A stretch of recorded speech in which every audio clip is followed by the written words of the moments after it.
Hello, good afternoon, or good evening, or good morning, depending on where you are. Ladies and gentlemen, we are starting our session which is entitled Funding Marriage with Clauses. We have with us today two speakers. We have with us Viola Llewellyn from Maryland, US.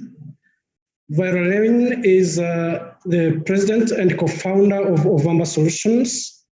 Ovamba Solutions is an African fintech platform dedicated to supporting growth in the trade and the commodity sectors. The Ovamba platform acts as an ecosystem for African businesses to access short-term capital for inventory importation, and fund the exportation of soft commodities. Welcome, Viola. A pleasure to be here. Thank you, everyone. Yeah.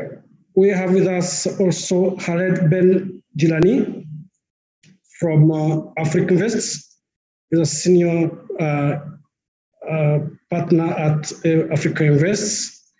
He has a strong experience in private equity investment in Northern and Sub-Saharan Africa, and he's specialized in private investments, private placements, deal negotiation and restructuring, as well as fundraising. And myself, I am Olivier Mugabonake. I'm the founder and managing director of AD Finance, a fintech company, a Pan-African fintech company with a presence in 7 countries. I am also the chairperson of the Rwanda Fintech Forum, and I'm joining this call from Kigali, Rwanda. I forgot to mention that Khaled he made a big sacrifice as he's joining us while he's on his way from Paris to Tunisia. So without any further ado, my dear guests, Khaled and Viola, my first question is, can we compare funding with marriage? Should I go? Yes, go ahead. Please go ahead, Llewellyn. I think that's a very dangerous comparison. We all know how incredibly combative marriage can be, but how utterly sweet and life-sustaining it is when it's done well. We also get the impression that the comparisons can get a little dicey when the idea that marriage is between 2 people, but when it comes to money, sometimes you might have to diversify that little party there and make sure that your sources of capital are varied for the different stages of whatever investment structure you have. But I found it really thought-provoking, and I want to congratulate my favorite Mauritian Fintech Association for sticking to their guns and using marriage and its clauses as a comparison. I think that we could take the commonalities to a certain point, but all good marriages rely on trust. And within the fintech realities, trust is a huge rallying point, especially when you start getting into the more esoteric areas of things like blockchain, distributed ledgers, and everything to do with digital maintenance of data. In marriage, you need truth, you need openness, you need commonalities, and you need a way in which to, quote unquote, store your differences or your value systems. Money and finance does the same thing. So before this gets too comical, I'm going to hand it over to Khaled to see whether or not anything I've said makes sense and we can get into more substantial matters. Thank you, Viola.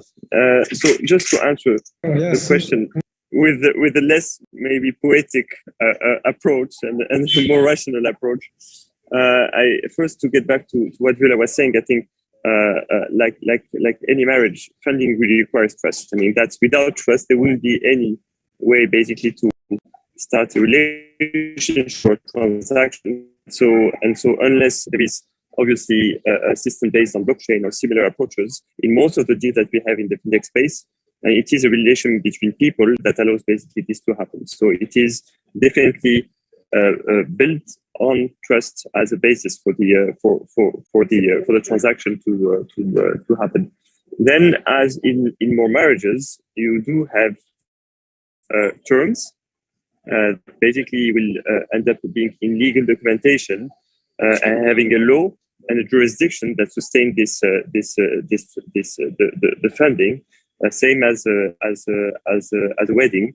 The jurisdiction and some of the can be chosen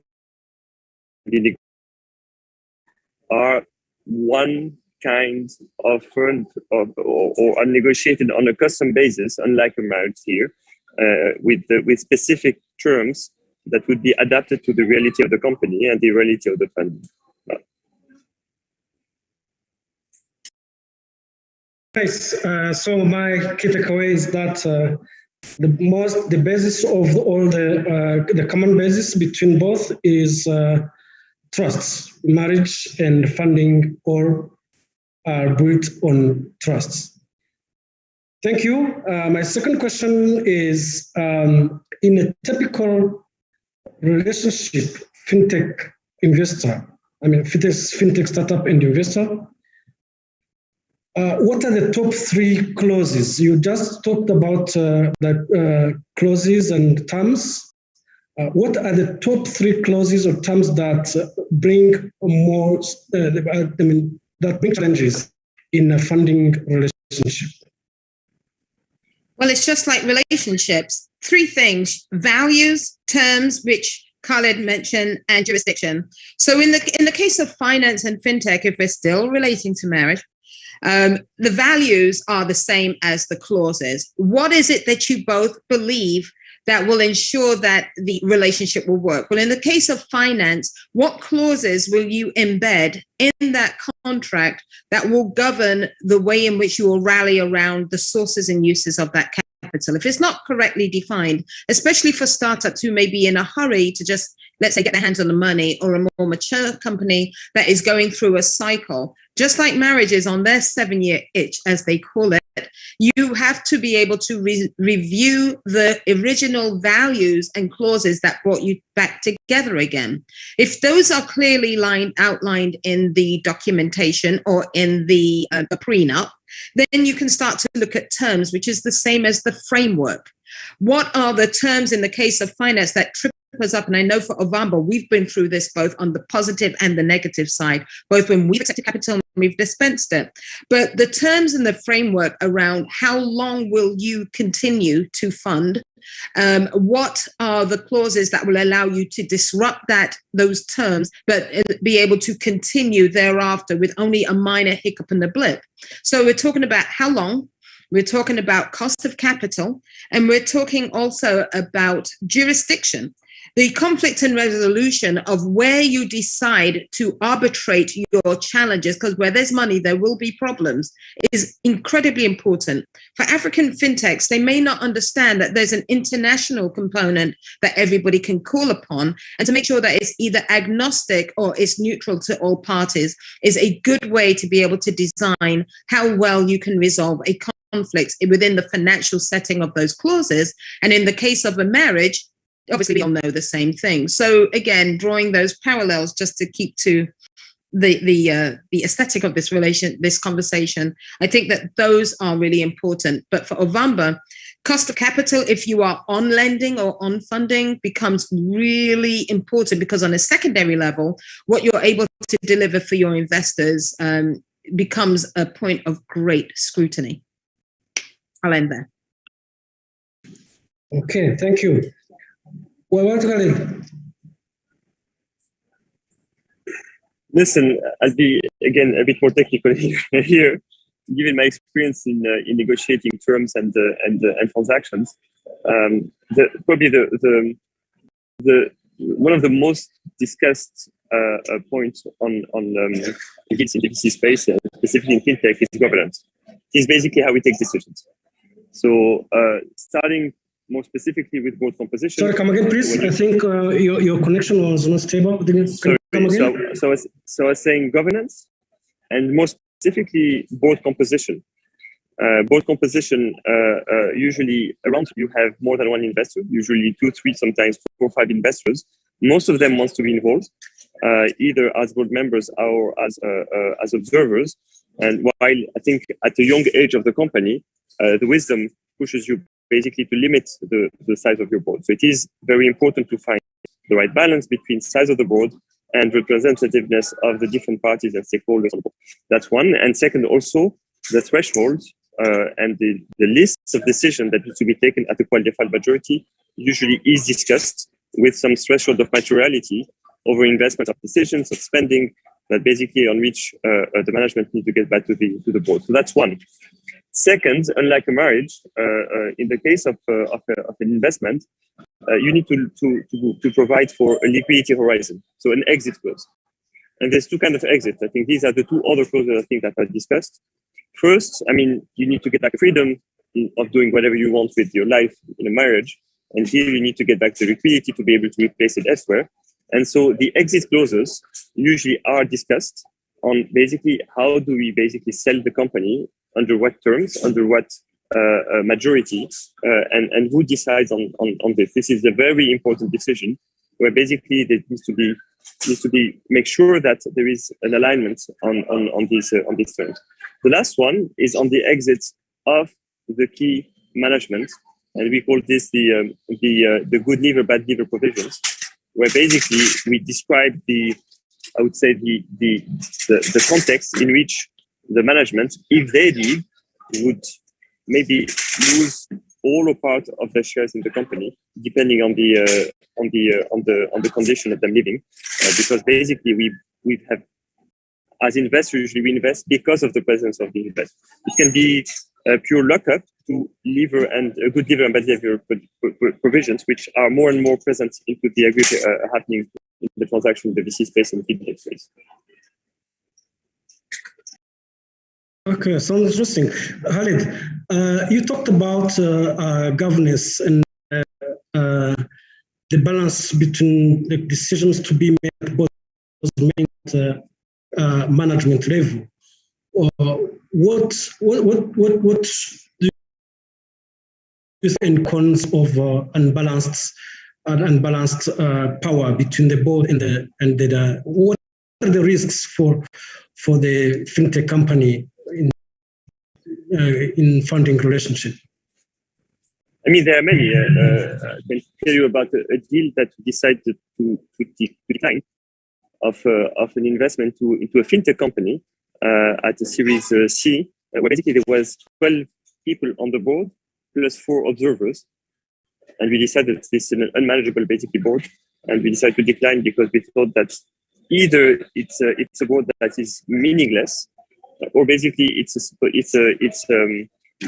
situation where basically the management has no oversight from anyone, and so it could be to the extent where an investor can decide to decline, even if the company has interesting results and fraction, deciding not to invest because basically they don't have the sufficient trust in the ability of the board to play its role together with the management.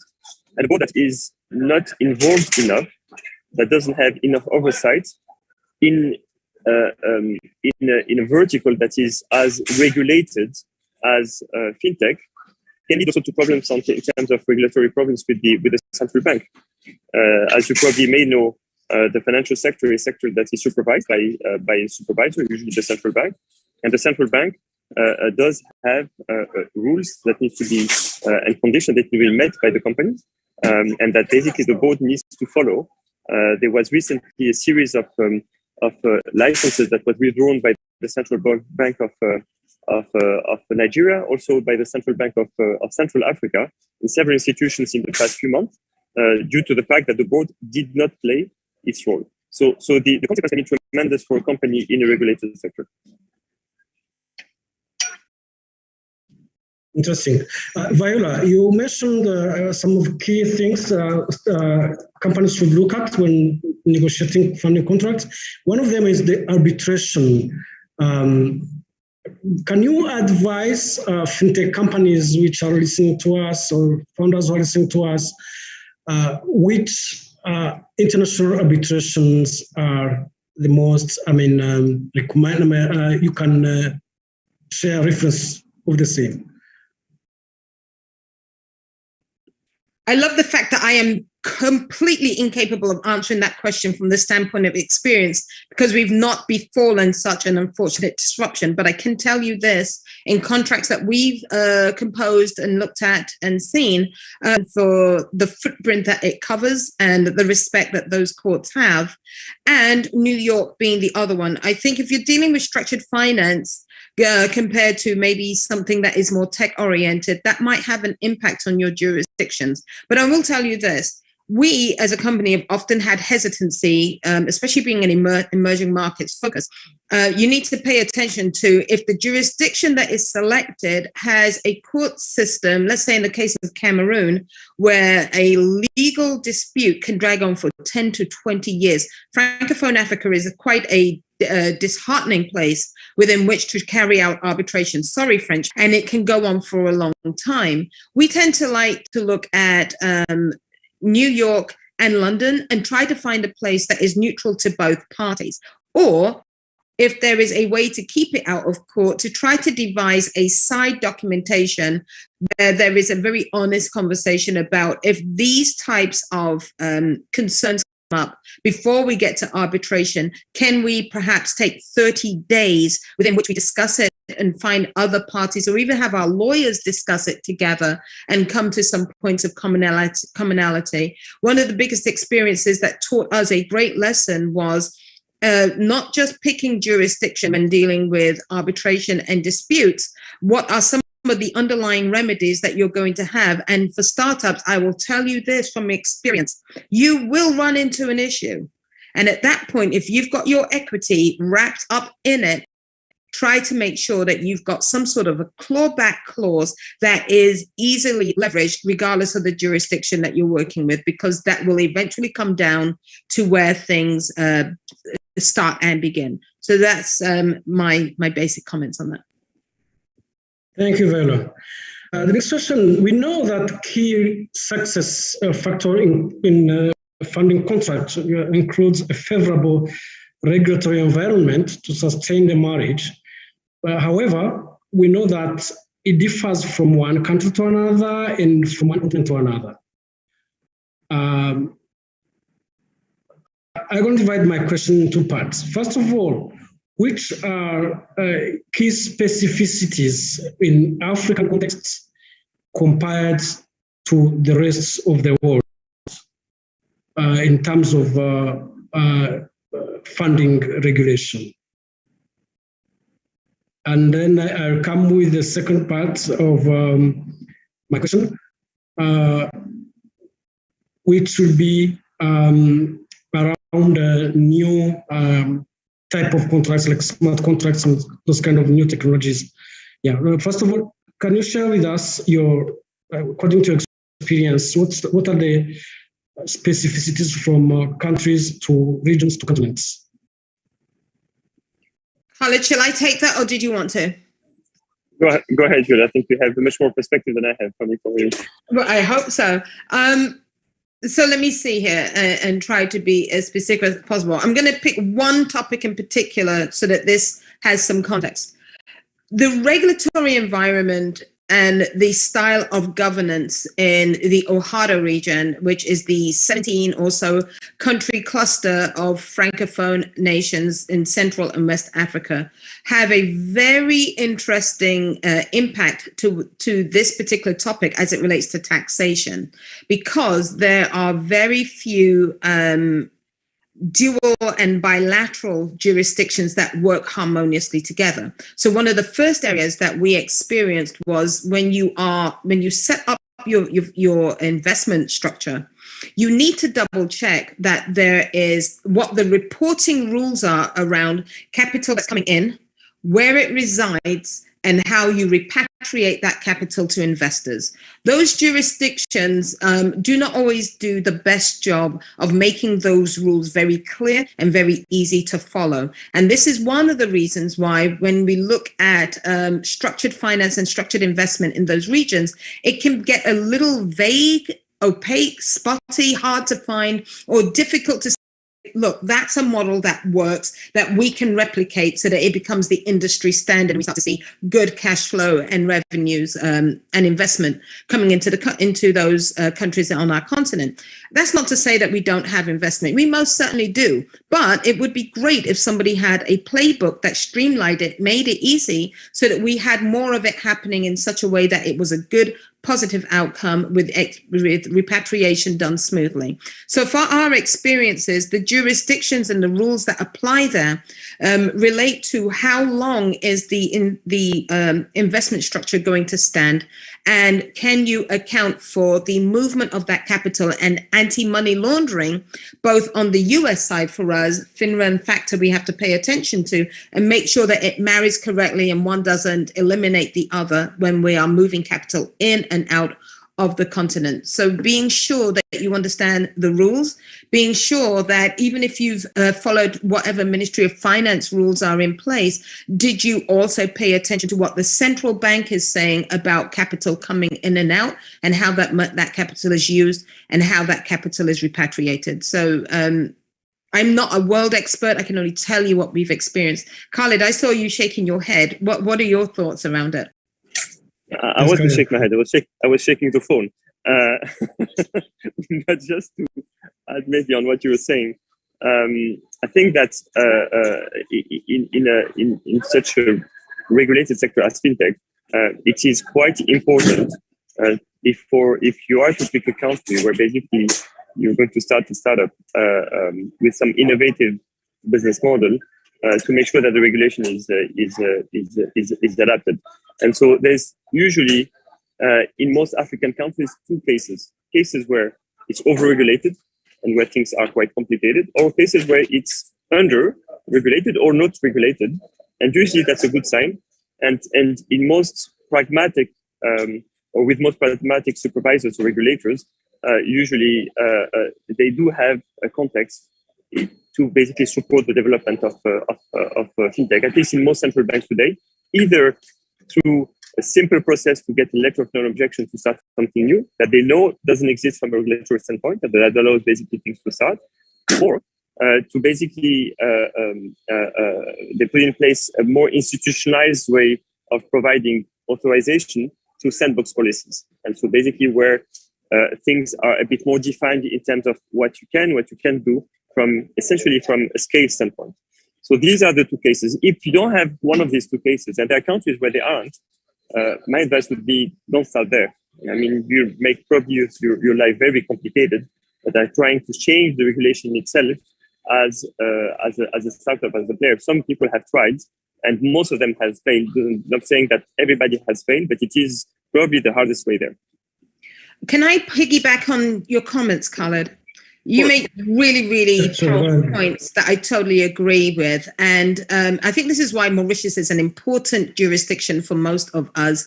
It does have a pretty well-developed, comprehensive way in which you can sit your fintech or your investment company within their jurisdiction. It really does soften the landing into other places. We've used the Mauritius jurisdiction now for the last 7 years, and it's been an excellent experience, and I've often recommended it to other people. And I hope this comment doesn't come out the wrong way. It's the best of all the evils that exist for those of us that want to innovate, and it's actually doing a pretty good job. It's been responsive, and the regulator is responsive. There's also the fact that, as Khaled said, you've got an opportunity. You can beg for forgiveness after the fact and hope that you can influence the jurisdiction and the regulation. Good luck with that, but you can try. No one's stopping you. Or you can beg for permission and find yourself wrapped up in all kinds of heavy-handed government conversations that absolutely go nowhere because they've got no bloody idea what they're talking about. There's a third very subtle option that Ovamba picked. Find yourself running up against brick wall after brick wall and adapt your model to sit nowhere in any of that at all. So we went from trying to push financial inclusion via banking and microfinance institutions, and finding that the regulatory environment they sit in strangulates growth and economic expansion because they're very busy trying to be super careful, but I'm not sure what about. So we moved ourselves away from banking by trying to find a way to help businesses with growth, and that is by using trade and Sharia Islamic finance solutions, which sit outside of banking. So we were very lucky to have stumbled into that. And since then, we've gently tried to discuss with the regulator in some quasi-lobbying style to, why don't you come and join our sandbox, or let us build one for you? Why don't you allow this to continue? And there's lots of smiling, but it takes a while. Yeah, Viola, we are ending our session in 5 minutes. I have two more questions. By the way, talking about regulations and jurisdictions, for information, also Rwanda is now becoming another destination for investors.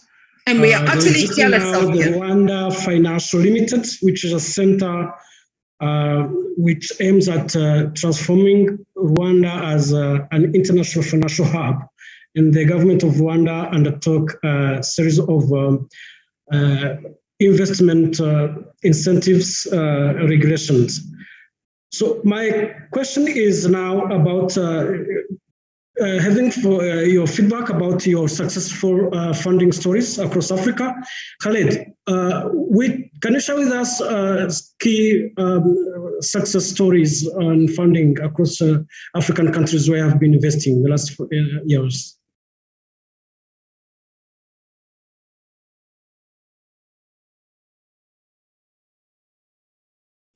Take your mute off. Khaled, you're off. Yes, yeah, yes, okay. yes. Sorry. Okay. I was saying we have success stories, but that are too young, basically, for them to have been dragged to the exit stage. At least in the fintech space, we only have been investing in fintech in the past 2 to 3 years. But I think, without citing the companies, and to keep to some of the founders and the information I'm going to say confidential for them.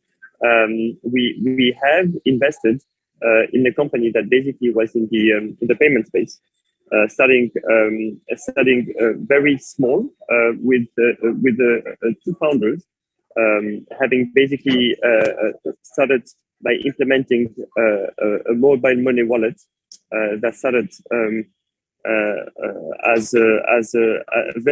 with a very good traction for the first 2 years. When we invested, they decided that they wanted to pivot, and for the past 18 months, nothing had happened. Revenue were flat. We did try because the team was essentially working and putting all of their energy into the new product that they were going to produce, which took longer than expected. But ultimately, when we look at the past 2 years, so this is the 3.5 year now in the company. The company has been developing and multiplying revenue by 3 every year in a steady way, and with the new round probably at the 10 times the valuation where we invested. What was important, I think, here is that we had, I think, a very strong team that was reinforced when we invested. There was 2 co-founders. We added 1 CFO, but not a CFO as you would imagine, a CFO that was playing only a role as an accounting and finance role, but much more based on how can we track performance over time of the company, of people, of milestone in terms of development, and with a very close eye on cash, where basically we had at some point to put in place a bridge loan. That was the first important element, which is reinforcing the team with important. Unfortunately, we're really running out of time. I'd like to ask the last question to Viola. Viola, in 1 minute, we have just 6 seconds left. What are the key takeaways? Can you share with fintech funders who are listening to us, who are seeking funds? There are multiple jurisdictions that are maturing to become a great place from which you can run your finance and funding strategies and programs. Number two, it's going to become very important for investment to be raised on the capital, for consumption and for deployment on the capital. That's a takeaway that I feel we are lagging behind as a continent. We need to be able to do that. And the other is to really band together under banners such as the Mauritius Fintech Association in order to bring some self-policing to the industry before we are policed and regulated by those that don't know any better. Okay, very good. Many thanks, ladies and gentlemen. Many thanks, Viola and Khaled. Bye-bye. Thank you. It was a pleasure. Thanks very much, everybody. Thoughts. Thank you. Bye.